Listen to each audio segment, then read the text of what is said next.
అణిమాండవ్యుడు అని పేరు పొందాడు.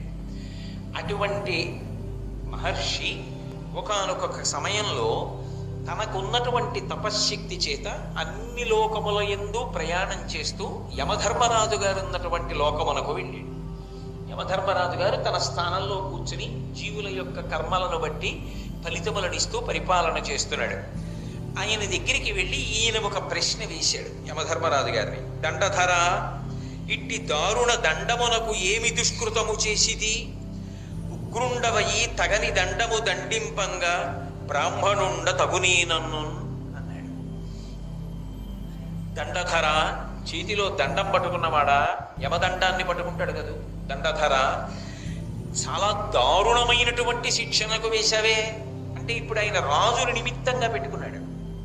పెట్టుకుని వేసినవాడివి నువ్వు, కర్మలకు ఫలితములను ఇస్తున్నవాడివి నువ్వు, ధర్మరాజువి నువ్వు కదా. ఇంత దారుణమైనటువంటి ఫలితాన్ని నాకు ఏ కర్మ చేస్తే ఇచ్చావు? ఇంత ఉగ్రమైనటువంటి దండనము నేను పొందడానికి బ్రాహ్మణుణ్ణి కదా, తగినవాణ్ణ, నేను అంత క్రూర కర్మ ఏమి చేశానయ్యా అన్నాడు. అంటే సాధారణంగా బ్రాహ్మణుడైన వాడు ఇతర భూతముల పట్ల దయగలిగిన వాడై ఉండాలి. ఏ పాపం చేస్తే నాకు ఇంత శిక్ష వేశావు? ఏం చేశాను నేను చెప్పు అన్నాడు. అంటే యమధర్మరాజు గారు అన్నాడు, సొలయక తునిగలం గొర్రుల పెట్టి తినియు నీ చిరుతకాలము తత్ఫలమిప్పుడు అనుభవించితివి తొలగునే హింసాపరులకు దుఃఖప్రాప్తుల్. మాండవ్య మహర్షి, నీకు జ్ఞానము ఏర్పడిన తరువాత నువ్వు ఏ తప్పు చేసి ఉండకపోవచ్చు, కానీ నీ చిన్నతనంలో నువ్వు ఒక తప్పు చేశావు. ఏమిటి అంటే, ఎగురుతున్న తూనీగా ఎక్కడన్నా వాలితే తొందరగా దొరుకుతుంది. దాన్ని ఏదో కాడలా ఉంటుంది, తోకలా, దాన్ని పట్టుకుంటూ ఉంటారు పిల్లలు, ఆడుకుంటూ ఉంటారు. ఆ తూనీగల్ని పట్టుకునేవాడివి. పట్టుకుని ఇంటికి ఏదో సన్న మేకు లాంటిది ఉంది, అది ఎగిరిపోకుండా ఏం చేసేవాడంటే పట్టుకెళ్ళి ఆ మేకుకి గుచ్చుతూ ఉండేవాడు. ఇలా తూనీగని పట్టుకోవడం, మేకుకి గుచ్చుతూ ఉండడం, ఇది చేసావు చిన్నతనంలో. మరి అది హింస కదా, అది బాధపడలేదా? నువ్వు చేసినది దోషము కదా, దానికి నువ్వు ఫలితం అనుభవించాలి కదా. తొలగుని హింసాపరులకు దుఃఖప్రాప్తుల్. దుఃఖప్రాప్తి కలగకుండా హింస చేసిన వాడు ఎలా తప్పించుకోగలడు? అందుకుని నీకు ఈ శిక్ష వేశాను అన్నాడు. అంటే మాండవ్య మహర్షి ఒక గొప్ప సిద్ధాంతాన్ని తీసుకొచ్చాడు. బహుశः నేను అనుకోవడం, యావత్ ప్రపంచంలో వయస్సు, నేరము, శిక్ష అన్న 3 మాటల్ని మొదట తీసుకొచ్చిన వాడు మాండవ్య మహర్షి అనేమో అనుకుంటున్నాను. ఎందుకంటే బాలనేరస్తులు అని అంటుంటారు కదా, దాన్ని మొట్టమొదట ప్రతిపాదన చేసిన వాడు బహుశः మాండవ్య మహర్షిమో. ఎందుకని అంటే ఆయన అన్నాడు, 14 సంవత్సరముల వయసు వచ్చేటంత వరకు పుట్టినది మొదలు 14 సంవత్సరముల వయస్సు వచ్చేంత వరకు ఎవరైనా బాలుడు అని పడతాడు. ఆ సమయంలో 2 విషయములు ఉంటాయి. ఒకటి, వాడంతట వాడికి విషయముల గురించి పెద్ద అవగాహన ఉండదు కాబట్టి వాడు ఏవైనా తప్పులు చేసినా ఆ తప్పులను పెద్ద పెద్ద పాపముల కింద స్వీకరించి వాడికి శిక్ష వేయకూడదు. దానికి దార్శనికుడు ఈయనే బహుశः.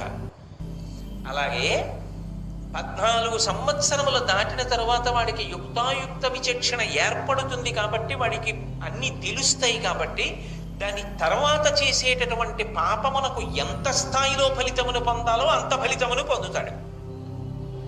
కానీ 14 సంవత్సరముల లోపు వయస్సు ఉన్నవాడు చేసినటువంటి పాపకర్మలకు పెద్దలైనటువంటి వారు చేసిన పాపకర్మలతో సమానమైనటువంటి ఫలితాన్ని ఇవ్వడం సాధ్యం కాదన్నారు కనుక మేము వాడి పట్ల చేసినటువంటి హింసకి కూడా ఫలితం ఉండదా అంటావేమో. అటువంటి పిల్లల పట్ల చేసినటువంటి దోషం ఏదైనా, హింస ఏదైనా, పాపం ఏదైనా ఉంటే మాత్రం క్షమార్హం కాదు, కట్టి కుడుపుతుంది. వాళ్ళనేం చేయకూడదు. కానీ వాళ్ళు పాపం చేస్తే, పెద్దవాళ్ళు పాపం చేసినప్పుడు ఎంత ఫలితం వస్తుందో అంత ఫలితం వాళ్ళకి రాదు. ఎందుకు రాదు అంటే ఆయన ఒక విషయాన్ని దృష్టిలో పెట్టుకున్నాడు. అది ఇంకా తెలియనటువంటి ప్రాయం. దానివల్ల ఏమవుతుందంటే ఎంతసేపు కూడా మనసులో ఈ పని చేయడం వల్ల నేను సంతోషపడుతున్నానా అన్నది ఒక్కటే ఆలోచన చేయగలిగినటువంటి లక్షణం ఉంటుంది తప్ప ఇది ఇంత దారుణమైన విషయమో అన్నది అర్థం చేసుకోగలిగినంత శక్తి వాళ్ళకి ఉండకపోయేటటువంటి అవకాశమే ఎక్కువ ఉండవచ్చు. కాబట్టి వాళ్ళు చేసిన పాపానికి పెద్దలు చేసిన పాపంతో సమానమైన శిక్ష వెయ్యకూడదు. నువ్వేం చేశావు? నేను ఎప్పుడో చిన్న పిల్లవాడిగా ఉండగా తూనీగల్ని పట్టుకుని మేకుకు గుచ్చానంటున్నావు. అది నిజంగా నాకు జీవహింస గురించి ఏమీ తెలియని వయస్సు. బహుశా సమయంలో ఎవరైనా వచ్చి దూర్తుడా ఎందుకు ఈ పనులంటే నేను చేయకపోయేవాడినేమో, నాకేం తెలియదు. అది అంత బాధపడుతుంది, మనం అలా చేయకూడదు, శాస్త్రం అంగీకరించదు అన్న విషయాలు తెలియని వాడిని. తెలియదు కాబట్టి చేశాను. ఫలితమొద్దని నేను అంటలేదు, కానీ ఇంత దారుణమైన శిక్ష వెయ్యకూడదు, దానికి తక్కువ శిక్ష వెయ్యాలి. కానీ నువ్వేం చేశావు? నువ్వు చిన్నతనంలో తూనీగల్ని తీసుకుని మేకుకు గుచ్చావని నన్ను తీసుకెళ్లి కొరత శిక్ష వేయించావు. అసలు మొట్టమొదట ఒక మాట అన్నారు కదా, చెండకోపుడైన మాండవ్యమునివరు. ఆయన అవతలవాడు దోషంలో ఉన్నాడు అన్న విషయం స్థిరపడేటట్టుగా అవకాశము కలుగుతోంది అంటే కోపాన్ని తమాయించుకోడు. ఇప్పుడు ఆయన కోపము ఒక రకంగా ఉత్తమ కోపమనే చెప్పాలి. అది ఆయన కోపం దుర్మార్గమైన కోపం అని చెప్పడానికి అక్కడేమీ అవకాశం ఏం లేదు. యమధర్మరాజు గారంతటి వాడు ఒక తప్పు చేశాడు, ఇది మాండవ్య మహర్షి కాబట్టి వెళ్ళి అడిగాడు. అలా అడగలేకపోతే ఎన్ని కోట్ల మంది జీవులు దెబ్బతింటారు. నువ్వు ధర్మరాజువు కదా, నువ్వు ఆలోచించద్దా ఈ విషయం? నువ్వెందుకు ఆలోచించలేదు?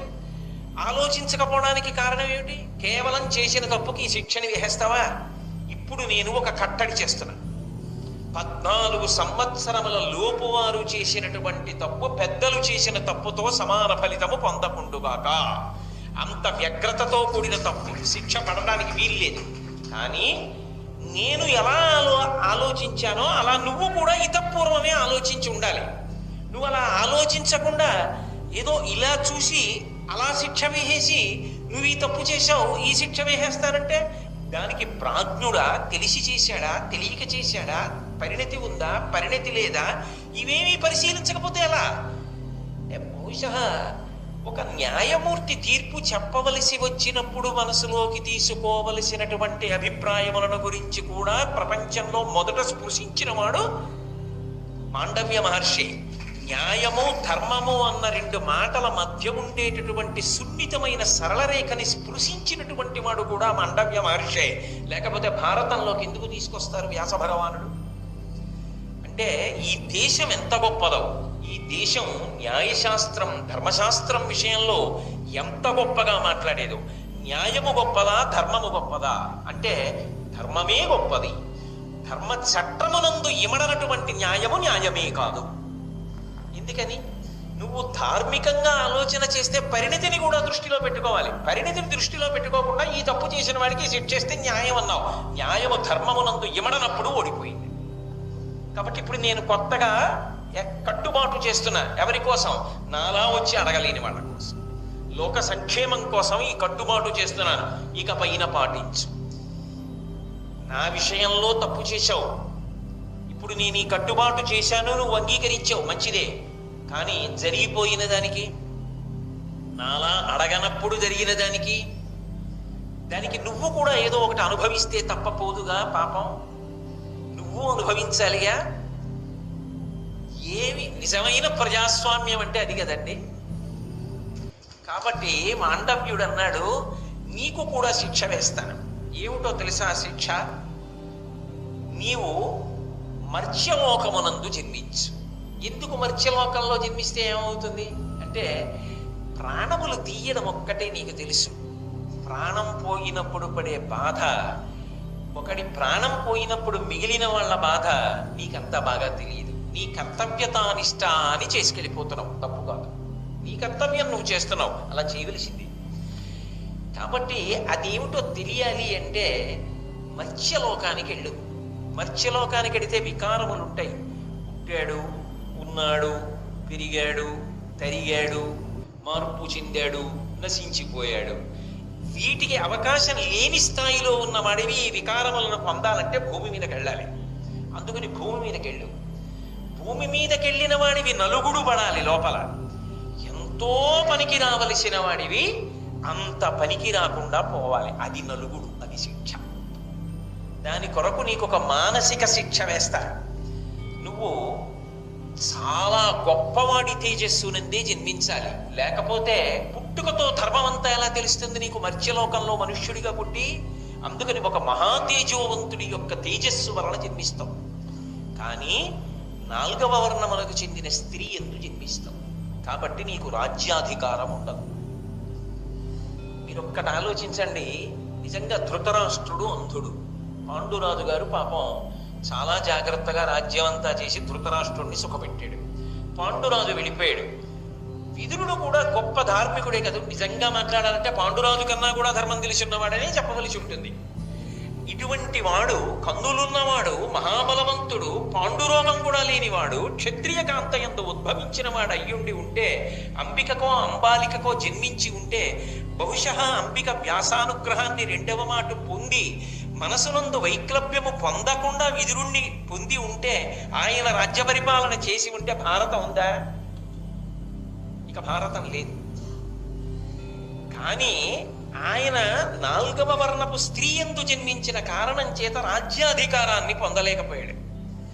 రాజ్యాధికారాన్ని పొందలేక మంత్రి పదవి యందు నిలబడ్డాడు. ఇన్ని తెలుసున్నవాడు కాబట్టి ధర్మమునకు పెద్దపీట వేసి భీష్మాచార్యుల వారు మంత్రి పదవిలో కూర్చోబెట్టాడు. మంత్రి పదవిలో కూర్చున్నవాడికి ధర్మం తెలుసు, వినేవాడే లేడక్కడ. వినడు ధృతరాష్ట్రుడు, వినడు దుర్యోధనుడు. ఇన్ని తెలుసున్నవాడి కళ్ళ ముందు జరగరాని దురాగతములన్నీ జరిగాయి. ద్రౌపదీ వస్త్రాపహరణముతో సహా ఆయన ఎంత కుతకుతలాడిపోయి, ఎంత బాధపడిపోయి ఉంటుంటాడు. జీవితంలో అన్నిటికన్నా దారుణమైన శిక్ష ఏమిటి అంటే మూర్ఖుడితో వాదించవలసినటువంటి పరిస్థితి సంప్రాప్తమవడం. వాడు ఏ కారణానికి వినడం. ఏం చేస్తావు? నీ కర్మ అని అనుభవించాలి, దానివల్ల వచ్చే పరిణామాలు.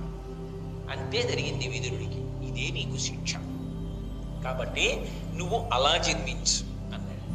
అందుకే నేను మీకు విదుర జననమునందు ఒక మాట చెప్పాను.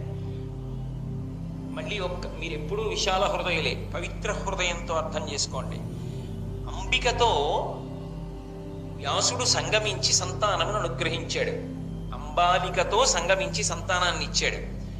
అయ్యో అంధుడు జన్మించాడయా, ఇంకొక కుమారుణ్ణి ప్రసాదించమంది సత్యవతీదేవి అంబికకి. అంబిక వ్యాస తేజస్సుని భరించలేక, ఆయన యొక్క రూపాన్ని తట్టుకోలేక తనకి బదులు తన దాసిని నియమించింది. వ్యాసుడికి తెలియదా? తెలుసు. తెలిసి మరి ఎలా సంగమించాడు? ఆమె అంబిక కాదు అని తెలిసి ఎందుకు సంగమించాడో మహాభారతం చిట్ట చివరికి వెళ్ళిపోతూ ఉండగా స్త్రీ పర్వంలో చెప్పాడు ఆ రహస్యాన్ని. ఎవరికి చెప్పాడు?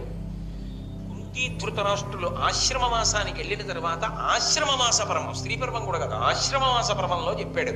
ఏమని చెప్పాడు? మాండవ్యుడిచ్చినట్టి పటుశాపమున శూద్రభావంబు నొందిన ధర్మదేవత బోధ నిర్మలాత్ముడైన అమ్మహనీయుడట్లగు అంబుజాసుని ఆజ్ఞాపనమున విచిత్ర వీర్యు నృపాధీన విశ్రుత క్షేత్రంబునందు ఏను ప్రవర్తింప అధిప కలిగే ధర్మదేవత మారట తనువు సూపే అని చెప్పాడు. చతుర్ముఖ బ్రహ్మగారి యొక్క ఆజ్ఞ ఉంది. ఒక మహాతపస్వి అయినటువంటి మాండవ్య మహర్షి యమధర్మరాజు గారికి శాపం ఇచ్చాడు. అది అబద్ధం కావడానికి వీల్లేదు, అది నిజం అవ్వాలి. కాబట్టి యమధర్మరాజు గారు 4వ వర్ణపు స్త్రీ యందు జన్మించేటట్టుగా ఓ వ్యాసుడా సావకాశమును కల్పించు అని నన్ను ఆజ్ఞాపించాడు బ్రహ్మగారు. బ్రహ్మగారి ఆజ్ఞని ఔదలదాల్చా. ఆయన సృష్టికర్త అంశలో వచ్చినవాడు. ఔదలదాల్చి విచిత్ర వీర్యు క్షేత్రమైనటువంటి అంబిక వలన ఏర్పాటు చేయబడినటువంటి ఒక దాసి యందు ప్రవర్తించి ఆమె ద్వారా విదురునకు జన్మనిచ్చాను. దాని వలన ధర్మదేవత శరీరాన్ని పొందిందయా నా తేజస్సు వలన. అందుకని కారణ జన్ములైన వారి జన్మమునకు మహాపురుషుల యొక్క తేజస్సు కదలాలని నేను వ్యాసుల వారి గురించి చెప్పినటువంటి ప్రసంగంలో మీతో మనవి చేసి ఉన్నాను. ఆ విధంగా వచ్చినటువంటి మహానుభావుడు విదురుడు. అందుకని సాక్షాత్